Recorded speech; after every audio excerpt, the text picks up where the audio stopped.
The Need for Speed series was starting to get repetitive, with not many changes being made from the first game back in 1994 to Hot Pursuit 2 in 2002. Over those 8 years, there were 3 substantial changes that I can think of from the top of my head. Police were added in Hot Pursuit, the third game. Tuning was added in Need for Speed Challenge / High Stakes, the fourth game, and there was a new game on the then new 6th generation consoles, which was Need for Speed Hot Pursuit 2. What EA needed was a reboot of the series with a new idea and not the same regurgitated crap that they had been releasing for the past 5 or 6 years. The game that they came up with was Need for Speed Underground, which was released in 2003 on the PlayStation 2, original Xbox, PC, GameCube, and the Game Boy Advance. I'm reviewing the Xbox version of the game.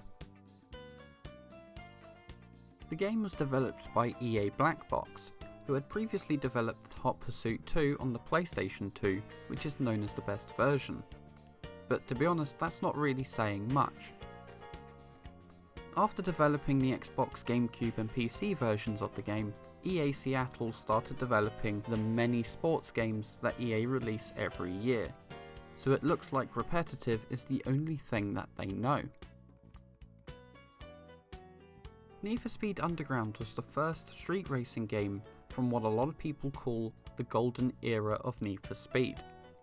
The developers wanted to make a game based around street racing to make the game more relatable, as not many people would be able to get the chance to drive a supercar in real life. And so all of these supercars have been replaced by cars that you'd find street racing in the early 2000s, like Honda Civics, Subaru Imprezas and Volkswagen Golfs. The game is set in the fictional location known as Olympic City, which is based off New York City, San Francisco and Los Angeles. I would like to say more about the city, but Underground is the only Need for Speed from that golden era that is an open world, and so there isn't really much that I can say. You start the game with a very low powered car, do races, upgrade your car and buy better cars. You can only have one car in your garage at a time, and I don't know why. There are 5 event types in the game: circuit, knockout mode, sprint, drifting and drag. Circuit races are the same as they are in every other game, where you drive on a closed loop, but unlike other games at the time, instead of driving on an actual track, you are driving on the city streets. Knockout mode is the same as circuit, but every time a lap passes, the person in last place is knocked out of the race.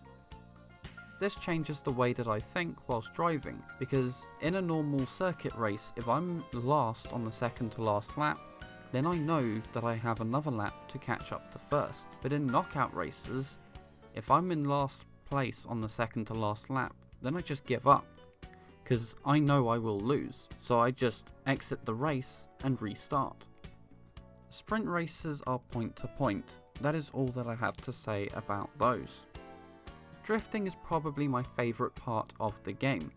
The drifting events are the only events that are set on a track and not out on the streets.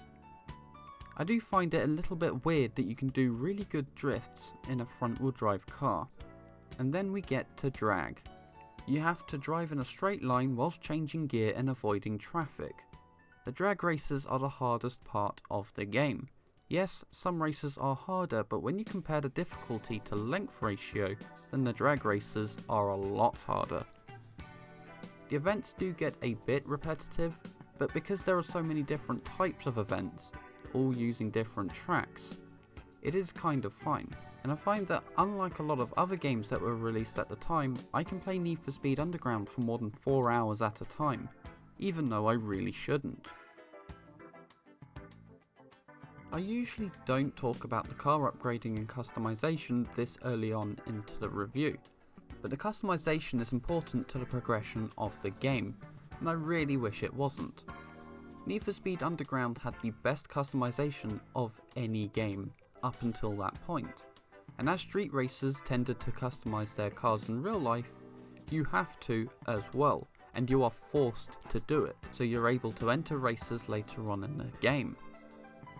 The point of that is so once you've customized your car enough, its reputation will increase and it will be featured on the front of magazines. This game really is a product of the time. You can install body kits, neons, lights, wings, wheels, and pretty much anything that people were putting on their cars in the early 2000s. You can also upgrade things like your engine, suspension, brakes, and add NOS. The one thing that I don't like about this is that because it's an arcade game, there's no information about your car's stats. Everything that the game tells you is shown in 3 bars at the bottom of the screen. Those bars tell you your car's acceleration, top speed, and handling. It might be because I'm more used to simulators and simcades, but I would have liked to have more information about my car. Even though the car list is small, I do like it. It might be the first Need for Speed game to not feature supercars, but it doesn't need to because that isn't what the game is about. Not many street racers had the money to have something like a Ferrari, Porsche or Lamborghini, and so like I've already said, that makes the game more relatable. I was going to talk about the cars that the developers could have included, but I can't think of any. I think the car list is perfect. Overall, I'm going to give Need for Speed Underground an 8 out of 10. I really like the car list and events, and I think that even though I would rather leave my car looking stock, the customization is really well done. I don't like the fact that the game doesn't tell you your car's stats in numbers. I think the game would have been much better if it was open world and the progression is a little bit all over the place. That conclusion doesn't seem right as I'm giving it an 8 out of 10, but Need for Speed Underground was the first game from that golden era, and I think a lot of street racing games wouldn't be the same if it wasn't released. I'm not going to recommend it though. What I will recommend is Need for Speed Underground 2 because it's like this game, but improved in every way except one, but that's for another video. This has been my review of Need for Speed Underground on the original Xbox. If you liked this review then please give it a like, if you didn't then give it a dislike, and if you want to see more then please consider subscribing. Goodbye.